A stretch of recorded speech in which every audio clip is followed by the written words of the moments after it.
Okay, ఇప్పుడు మనం జనరల్గా ఇంటిగ్రేటెడ్ క్లీన్ ఎనర్జీ పాలసీ చదివినాం. Integrated clean energy policy.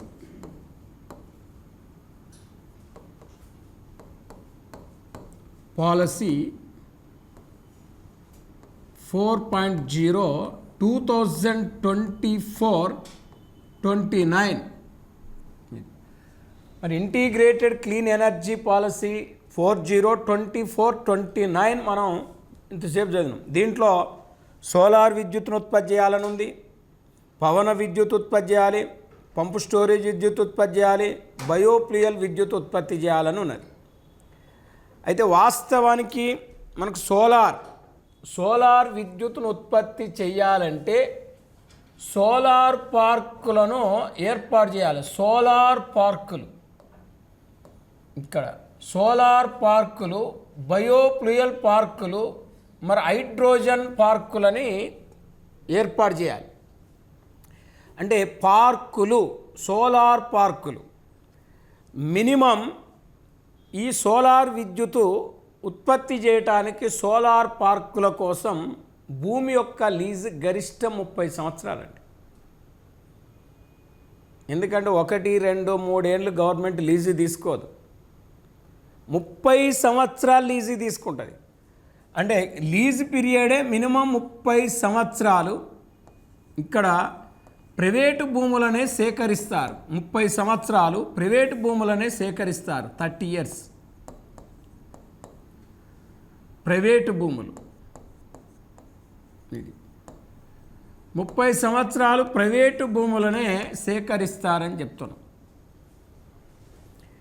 అయితే ఇక్కడ వాస్తవానికి ఈ సోలార్ పార్కులలో సోలార్ విద్యుత్తును ప్లేట్లు ఏర్పాటు చేస్తే గవర్నమెంట్ ఏం చేస్తుందంటే ఎకరానికి 31,000 రూపాయలు ఇస్తుందండి.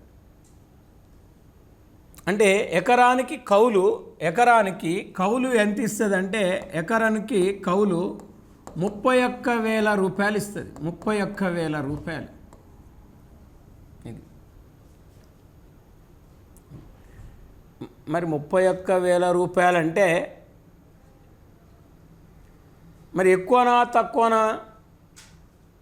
మంచి ఈ మామూలు భూములలో ఇంత పంట కూడా పండదండి సంవత్సరానికి, ఇంత పంట కూడా పండదు వాస్తవానికి. అదే ఆంధ్ర భూములు అయితే కౌలుకి ఇవ్వటం దండగే, రాయలసీమ భూములు అంత ఇచ్చుకుంటే బెటరే. అవి అన్నీ కూడా పోరంబోకు భూములు, బంజరు భూములు, పనికిరాని భూములు కాబట్టి. అంటే ఇక్కడ మెయిన్గా ఆంధ్రప్రదేశ్లో ఇక్కడ పవన విద్యుత్తును కానీ, పవన విద్యుత్ అంటే భూసేకరణ అవసరం లేదు దానికి, ఎందుకంటే అది కొండల మీద పెడతా ఉంటారు కాబట్టి. సోలార్ విద్యుత్తు కోసం భూమిని తీసుకుంటారు.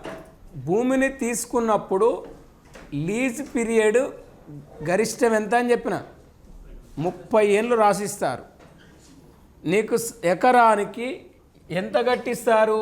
31,000. ప్రతి 2 సంవత్సరాలకు ఒకసారి 5% పెంచుకుంటూ పోతారు. ఇప్పుడు చూడండి, Andhra Pradesh integrated clean energy policy కింద మరి సోలార్ పార్కులు ఏర్పాటు చేస్తారంటున్నాం. ఏ పార్కులు? సోలార్ పార్కులు. మినిమం ఒక్కొక్క సోలార్ పార్కులో 500 మెగావాట్ల కరెంట్ ఉత్పత్తి చేయాలి, మినిమం ఒక్కొక్క సోలార్ పార్కులో. మరి ఈ సోలార్ పార్కులో 500 మెగావాట్లు మినిమం కరెంట్ ఉత్పత్తి చేయాలి. దీనికోసం ప్రైవేటు వ్యక్తుల నుండి ఏం చేస్తారు? భూమిని సేకరిస్తారు. ఓకే, గరిష్టం ఎన్ని సంవత్సరాలు లీజ్ అని చెప్పిన 30 ఏళ్ళు. ఎకరానికి ఎంత కట్టిస్తారు?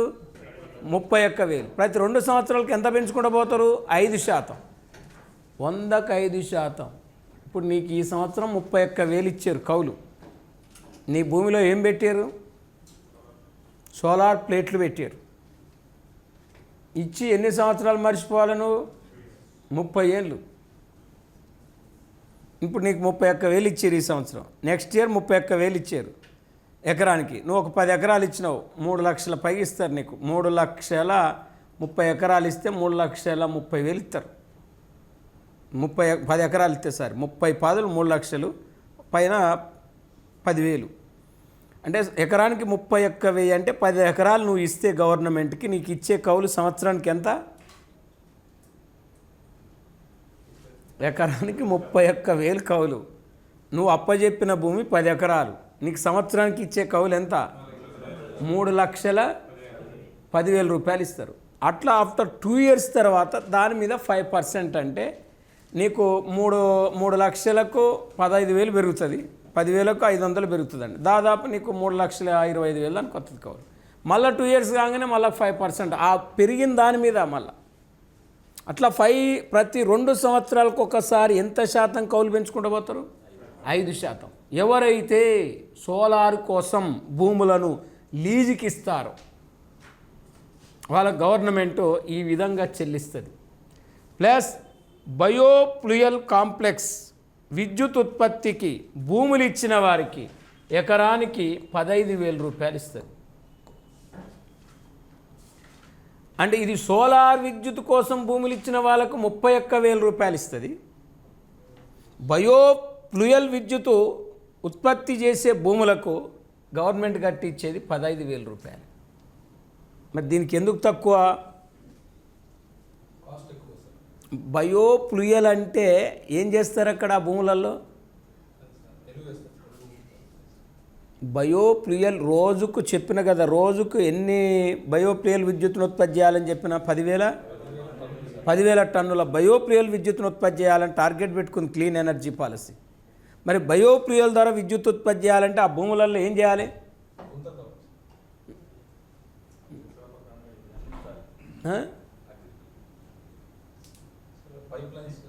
ఆ భూములు సేకరిస్తుంది, సేకరించినందుకు వాళ్ళ కౌలు సంవత్సరానికి 15,000 ఇస్తుంది. 10 అంటే అక్కడ బయోఫ్యూయల్ ద్వారా కరెంట్ ఉత్పత్తి చేయటం అంటే ఏం చేస్తారు? మిషన్లు పెడతారా అని చెట్లు నాటేస్తారా? బయోఫ్యూయల్ విద్యుత్ అంటే మీరు ఏమనుకున్నారు? అదే మీథేన్ ద్వారా విద్యుత్ ఉత్పత్తి చేయటం. దాంట్లో ఆ భూముల కోసం భూములు ఇస్తే దానికి మీథేన్ ద్వారా విద్యుత్ ఉత్పత్తి చేస్తే దానికోసం భూములు ఇస్తే 15,000 సంవత్సరానికి ఇస్తారు. మళ్ళీ 2 ఇయర్స్కి ఒకసారి మళ్ళీ 5% పెంచుతారు ఈ భూములకు.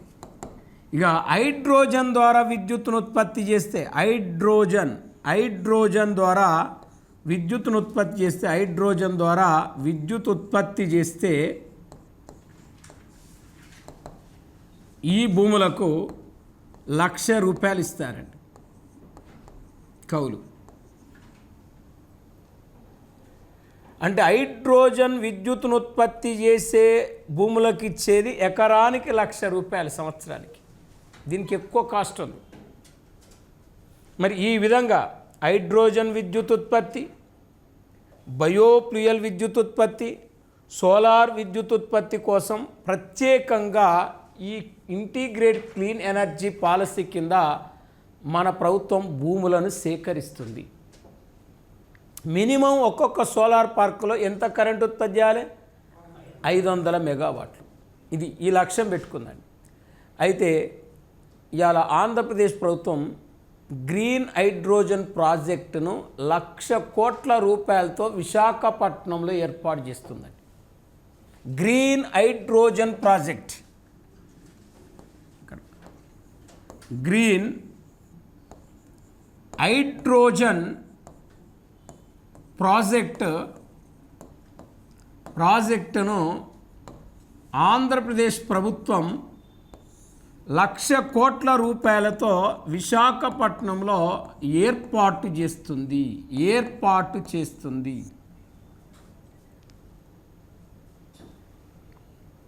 మరి 1,00,000 కోట్ల రూపాయలతో విశాఖపట్నంలో లాంచ్ చేస్తుంది, విశాఖపట్నంలో ఏర్పాటు చేస్తుంది అని చెప్తున్నాం.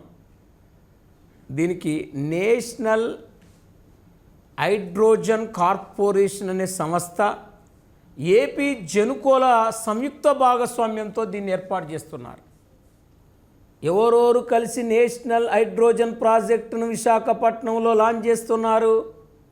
నేషనల్ హైడ్రోజన్ కార్పొరేషన్ అనే సంస్థ మరియు ఏపీ జెనుకో, నేషనల్ హైడ్రోజన్ కార్పొరేషన్ అనే సంస్థ ఏపీ జెనుకోల సంయుక్త భాగస్వామ్యంతో ఈ ప్రాజెక్టును నిర్మిస్తున్నారు విశాఖపట్నంలో. ఇప్పుడు చెప్పండి, నేషనల్ హైడ్రోజన్ కార్పొరేషన్ ఏపీ జెనుకోల సహకారంతో గ్రీన్ హైడ్రోజన్ ప్రాజెక్ట్ ఎక్కడ లాంచ్ చేస్తున్నారు? దానికి అయ్యే ఇన్వెస్ట్మెంట్ ఎంత? 1,00,000 కోట్లు. ఇది కాకుండా 60,000 కోట్ల రూపాయలతో ఆంధ్రప్రదేశ్ ప్రభుత్వం రామయ్యపట్నంలో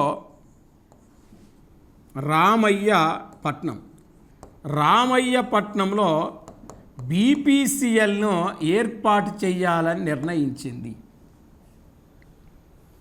అంటే ఇప్పుడు వాస్తవానికి నెల్లూరు జిల్లాలోని రామయ్యపట్నం దగ్గర Bharat petroleum corporation limited, BPCL full form Bharat petroleum corporation limited, ఇది ఒక మహారత్న కంపెనీ.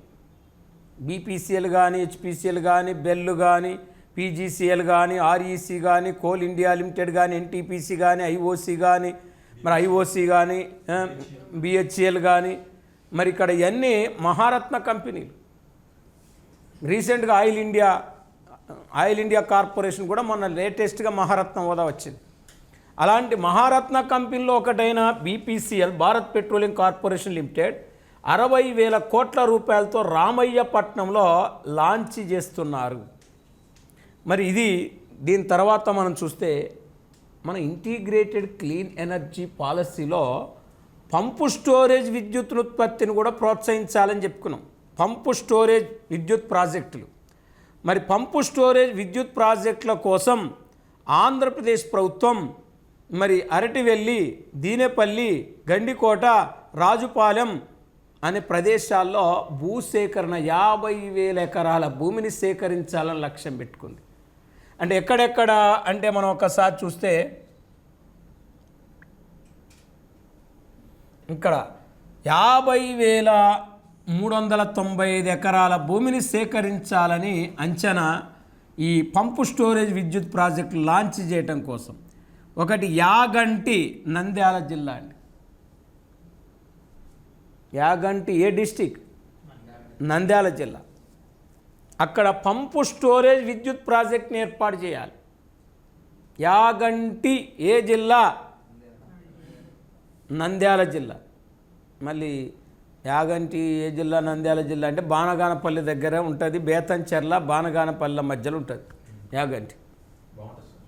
టెంపుల్ కూడా ఉంటుంది అక్కడ, వాటర్ ఫాల్స్ ఉంటాయి, ఎన్ని ఉంటాయి అక్కడ, గోలు కూడా ఉంటాయి. ఆ గోలల్లో కూడా చాలా దూరం పోవచ్చు నడుచుకుంటా. మరి ఇక్కడ నంద్యాల యాగంటి జిల్లాలో మరి ఇక్కడ 1000 మెగావాట్ల సామర్థ్యం గల ప్రాజెక్టు కోసం అక్కడ భూసేకరణ చేస్తున్నారు. తర్వాత రాజుపాలెం అని ప్రకాశం జిల్లా, ఇది పంపు స్టోరేజ్ విద్యుత్ ప్రాజెక్టు సంబంధించిన భూసేకరణ ఇక్కడ జరుగుతుంది. ప్రకాశం, రాజుపాలెం, ప్రకాశం, ఇక్కడ 800 మెగావాట్ల సామర్థ్యం అండి ప్రాజెక్టు. 800 మెగావాట్ల సామర్థ్యం ప్రాజెక్టు.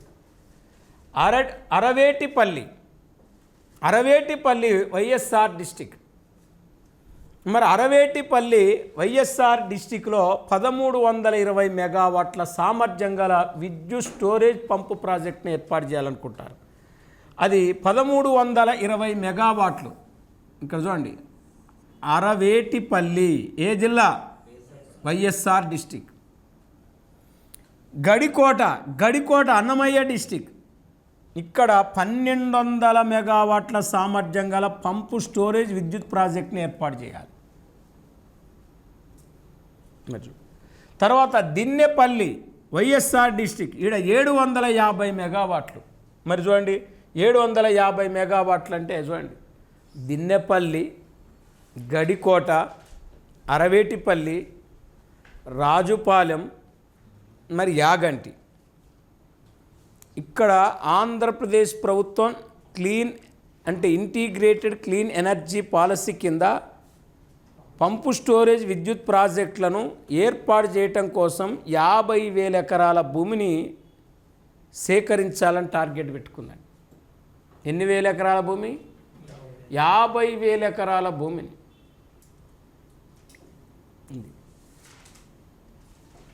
మరి ఇప్పుడు యాగంటి ఎక్కడ?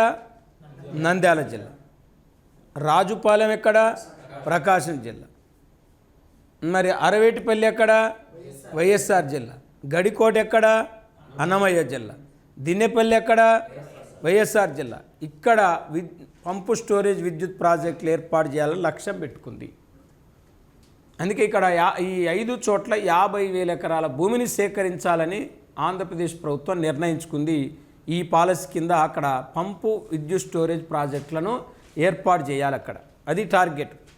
మరి ఇది మనకు ఇండస్ట్రియల్ పాలసీ. తర్వాత మనకు టెక్స్టైల్ పాలసీ 2024-29 టెక్స్టైల్ పాలసీ.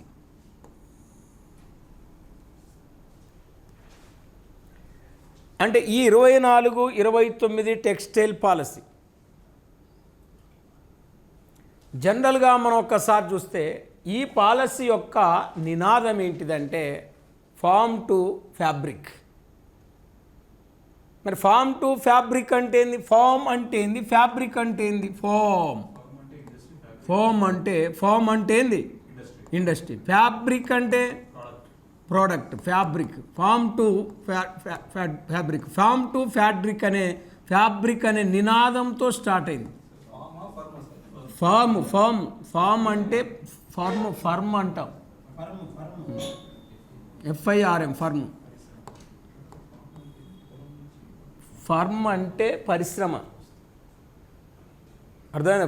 పరిశ్రమను ఫర్మ్ అంటాం. Industry firm. ఫ్యాబ్రిక్ అంటే వస్త్రం, ఉత్పత్తి. ఫార్మ్ టు ఫ్యాబ్రిక్ అనే నినాదంతో ఈ పాలసీ స్టార్ట్ అయింది. దీని యొక్క లక్ష్యం ఏంటంటే టెక్స్టైల్ రంగంలోకి 10,000 కోట్ల పెట్టుబడులను ఆకర్షించాలి. ఇది 10,000 కోట్లు అంటే టెక్స్టైల్ రంగంలోకి 10,000 కోట్ల పెట్టుబడులను అట్రాక్ట్ చేయాలి. మరి టెక్స్టైల్ రంగంలోకి 10,000 కోట్ల పెట్టుబడులను ఆకర్షించాలి ఈ 5 సంవత్సరాల్లో. మరి మనం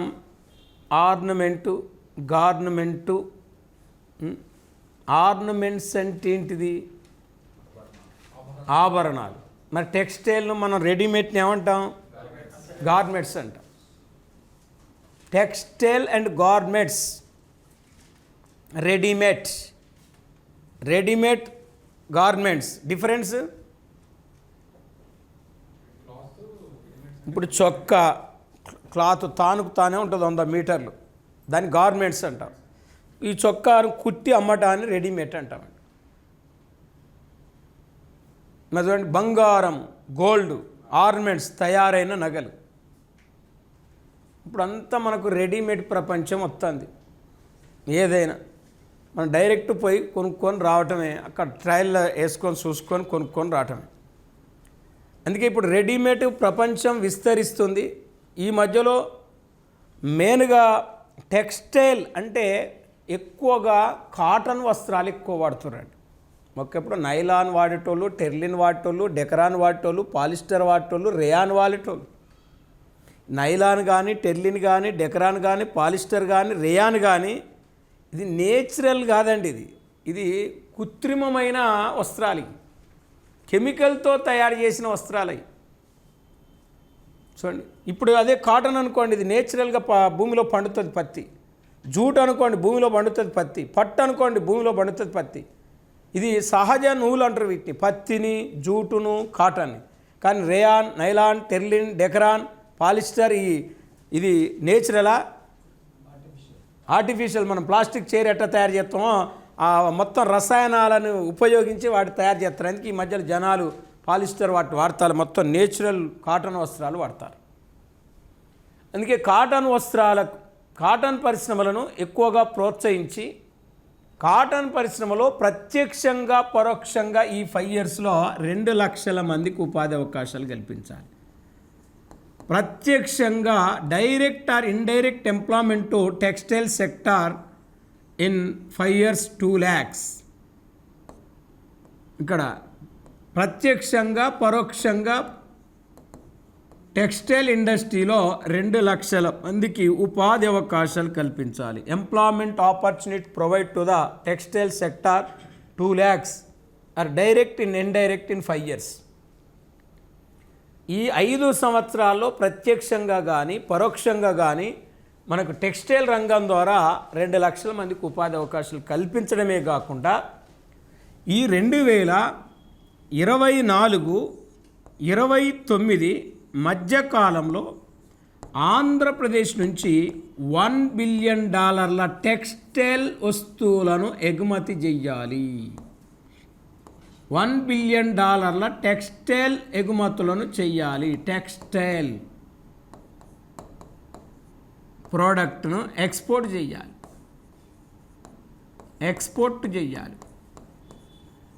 ఇది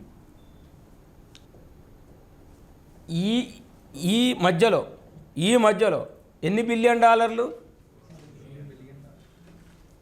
$1 బిలియన్. మరి $1 బిలియన్ టెక్స్టైల్ ఎగుమతులను మన రాష్ట్రం నుంచి ఎక్స్పోర్ట్ చేయాలి.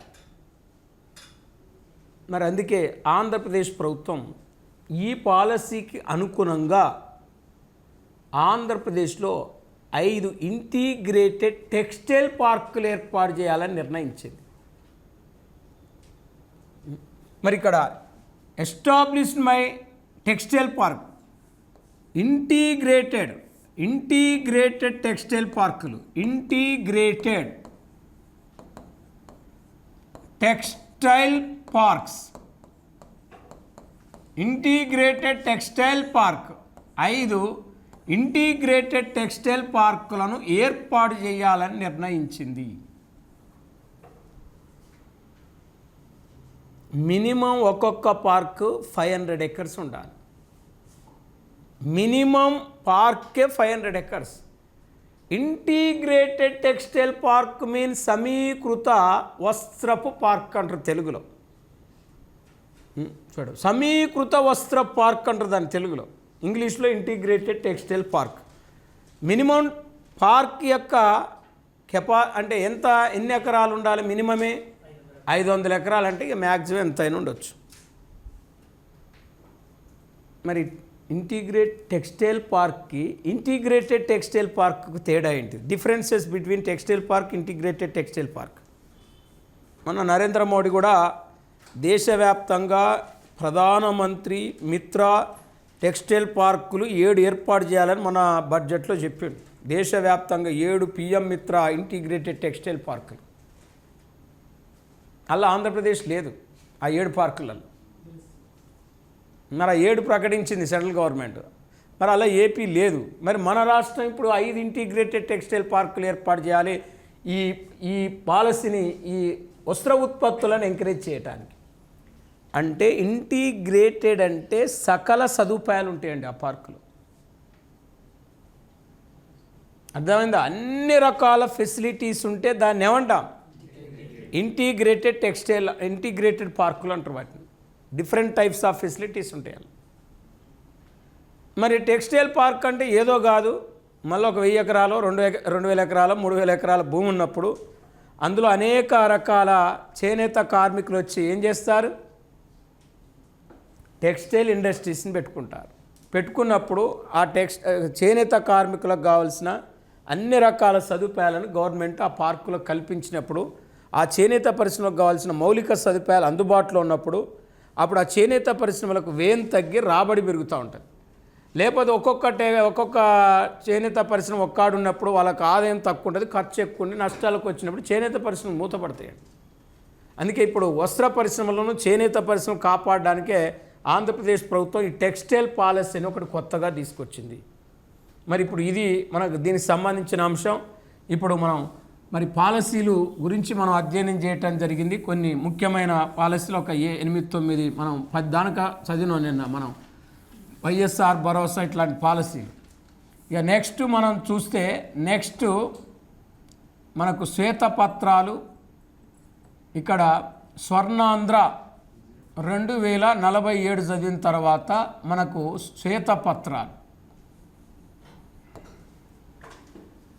మరి ఇక్కడ వాస్తవానికి 2047ను ఏమంటారంటే వికసిత్ భారత్ అంటారు. దీనికి అనుగుణంగానే మరి ఇక్కడ స్వర్ణాంధ్ర 2047 అంటాను. పీడిఎఫే ప్రింట్అవుట్ తీసుకో, నాకు నేను పంపిస్తా, జిరాక్ తీసుకోయా నన్ను, ఏముంది. 2047 వికసిత్ భారత్ అంటే వికసిత్ భారత్ అంటే భారతదేశానికి ఇండిపెండెన్స్ వచ్చి 2047 నాటికి 100 ఇయర్స్ అవుతున్నాయి. మనకి 1947లో మనకి ఇండిపెండెన్స్ వచ్చింది. కరెక్ట్గా 47 నాటికి 100 ఇయర్స్ అవుతుంది.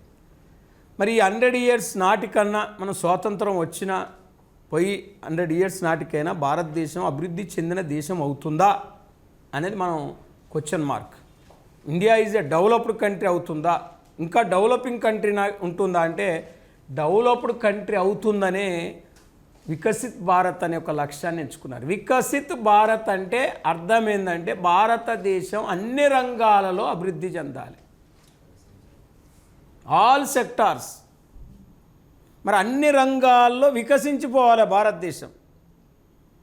మరి అది మనం 2047 అంటారు. అప్పటి వరకు భారతదేశాన్ని అభివృద్ధి చెందిన దేశంగా మరి చూడాలంటే ఇంకా దాదాపు 37, 47, 22 సంవత్సరాలు ఉంది. మరి 22 ఏళ్ళ వరకు మేము ఉంటామో పోతాం, యాడుంటామే. ఇప్పటికే 45 వచ్చినాయి. 45 ఎత్తే 55, 65, 67 సంవత్సరాలు, 70 సంవత్సరాలు వస్తారు. బతకాలని గ్యారెంటీ ఉందా? నరేంద్ర మోడీ ఉండడు, చంద్రబాబు నాయుడు ఉండడు, కానీ వాళ్ళ లక్ష్యం మాత్రం 2047 ఉంది. చూడండి, వాళ్ళు 2047 ఎంచుకున్నారండి. పోయి 2047 నరేంద్ర మోడీ. మరి అప్పటి వరకు భారతదేశం వికసిత్ భారత్ అంటే అన్ని రంగాల్లో అభివృద్ధి చెందటాన్ని వికసిత్ భారత్ అంటారు. అయితే జనరల్గా దీన్ని బేస్ చేసుకొని మరి భారతదేశంలో ఆంధ్రప్రదేశ్ ఒక పార్ట్ కాబట్టి భారతదేశం అమలు చేసే ప్రతి స్కీమ్ కానీ ప్రతి పాలసీ కానీ ఏపీకి కూడా వర్తిస్తుంది కాబట్టి దాన్ని బేస్ చేసుకొని చంద్రబాబు నాయుడు మరి ఫస్ట్ 2000 సంవత్సరంలో విజన్ 2020 అన్నాడు. అప్పుడు కొంతవరకు ఆంధ్రప్రదేశ్ రాష్ట్రాన్ని విజన్ 2020తో పరుగులు పెట్టించాడు. ఆ 2020 కంప్లీట్ కాకముందే రాష్ట్రాలు విడిపోయినాయి. ఈయన కూడా ముఖ్యమంత్రి పదవి నుంచి వైదొలిగాడు 2004లో. ఇక 14లో 2 రాష్ట్రాలు విడిపోయిన తర్వాత 14లో మనోడు వచ్చి మళ్ళా ఆంధ్రప్రదేశ్ విజన్ 2029 అని తీసుకొచ్చిండు. ఆంధ్రప్రదేశ్ 2029 అన్నాడు. మరి 2029 అన్నప్పుడు రెండోసారి గెలిపిస్తే మూడోసారి గెలిపిస్తే అయిపోయేది. మొన్న ఒకసారి మళ్ళీ గెలిచి ఇప్పుడు గెలిస్తే అయిపోయేది. విజన్ 2029 పూర్తి అయ్యేది. 14 నుంచి 19, 19 నుంచి 24, 24 నుంచి 29 ఆయన లక్ష్యం నెరవేరేది. మధ్యలో బాయ్ విజన్ 2029 పోయిందండి. ఆయన పోయేసరికి మళ్ళీ 24లో వచ్చిండు.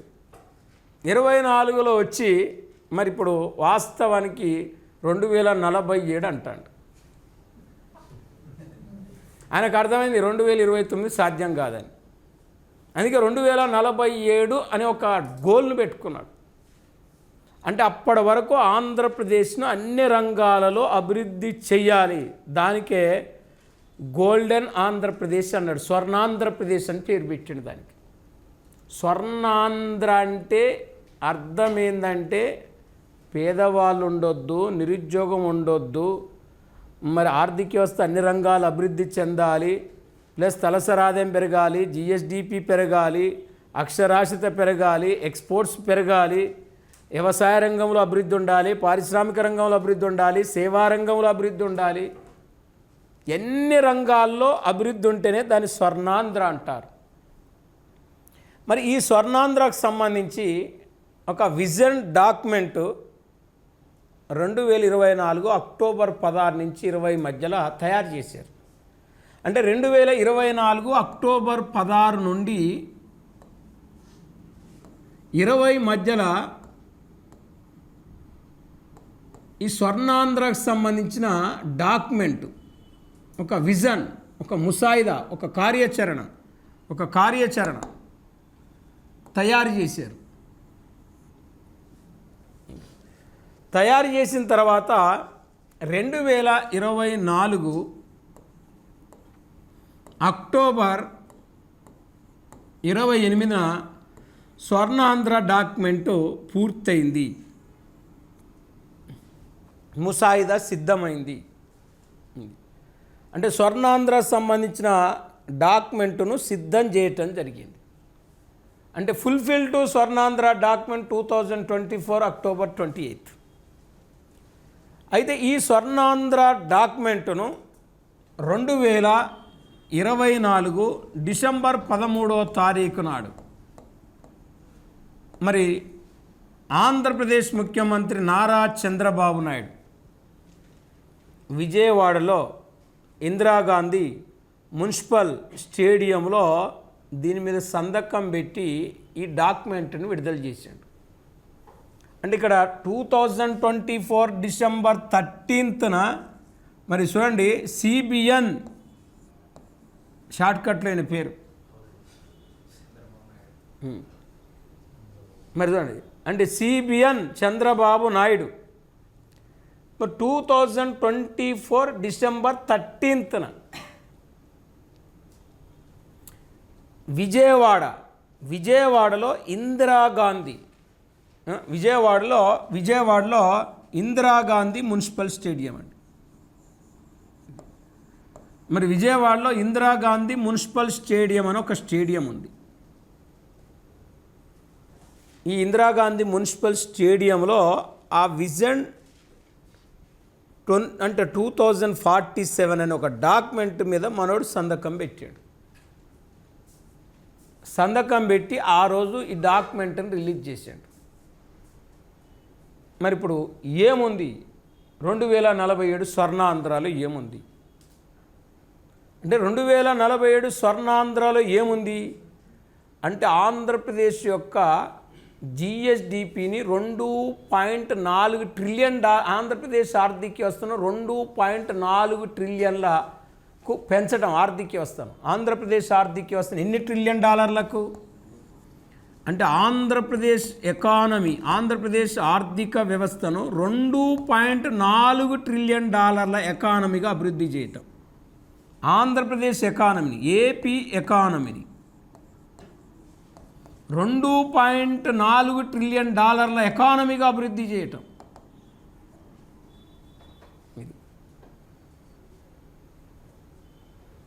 మరి చూడండి, ఎన్ని ట్రిలియన్ డాలర్ల ఎకానమీగా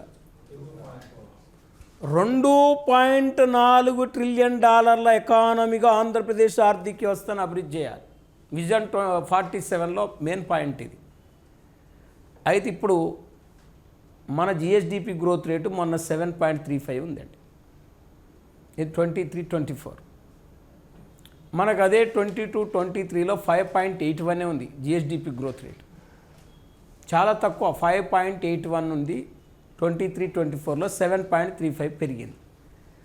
2047 నాటికి GSDP గ్రోత్ రేట్ 15% ఉండాలి. 15% GSDP గ్రోత్ రేట్ 2047 అంటే చూడండి, 15% GSDP గ్రోత్ రేటు ఉండేలాగా చూడాలి. చూడండి, achievement of GSDP growth rate in 50% according to 2047. 2047 నాటికి ఆంధ్రప్రదేశ్ యొక్క వృద్ధి రేట్ ఎంత ఉండాలి? 15% ఉండాలి. 15% ఉండాలి. మరి 15% ఉండాలని టార్గెట్ పెట్టుకున్నాడు. అయితే ఇక్కడ తలసరి ఆదాయం వేరు, GSDP వేరు. 2020 నాటికి ఏపీ జనాభా 5.80 ఉంటుందంట. చాలా తక్కువ. ఏపీలో జనాభా పెరగట్లేదండి. మీరు చూడండి 2011 జనాభా లెక్కల ప్రకారం 4,95,77,103 ఉంది. ఇప్పుడు ఎంత 5,32,00,000 ఉంది. ఇంకా ఈ 27 ఏళ్లలో కూడా 50 లక్షల జనాభా పెరుగుతుందట. అంటే చచ్చిపోయేటోళ్ళు ఉంటారు కదల్లా, పుట్టేటోళ్ళు పుట్టంగా చచ్చిపోయేటోళ్ళు చచ్చిపోంగా స్టాక్ మనకు. పుట్టేటోళ్ళకి వెళ్ళి చచ్చిపోయేది తీసేయాలి కదా ఈ 20 ఏళ్ళల్లో. నెట్ మనకి ఇంత ఉంటుంది. 5,80,00,000 అంటే ఇంకా 6 కోట్ల జనాభా ఉండొచ్చు 2047 నాటికి అంటారు ఏపీ జనాభా. అంటే 6 కోట్ల ఆంధ్రులు. ఇప్పుడు 5,32,00,000 ప్రజెంట్ స్టిల్ ఉందండి పాపులేషన్. మరి జనరల్గా మనకు చూస్తే ఇంత జనాభా, ఇంత గ్రోత్ రేటు, ఇంత జిఎస్డిపి, మరి 2047 నాటికి ఆంధ్రప్రదేశ్ యొక్క పర్ క్యాపిటల్ ఇన్కమ్ $45,000 పెంచటం. అంటే $45,000, 45,000 అమెరికన్ డాలర్లకు తలసరాదని పెంచాలి.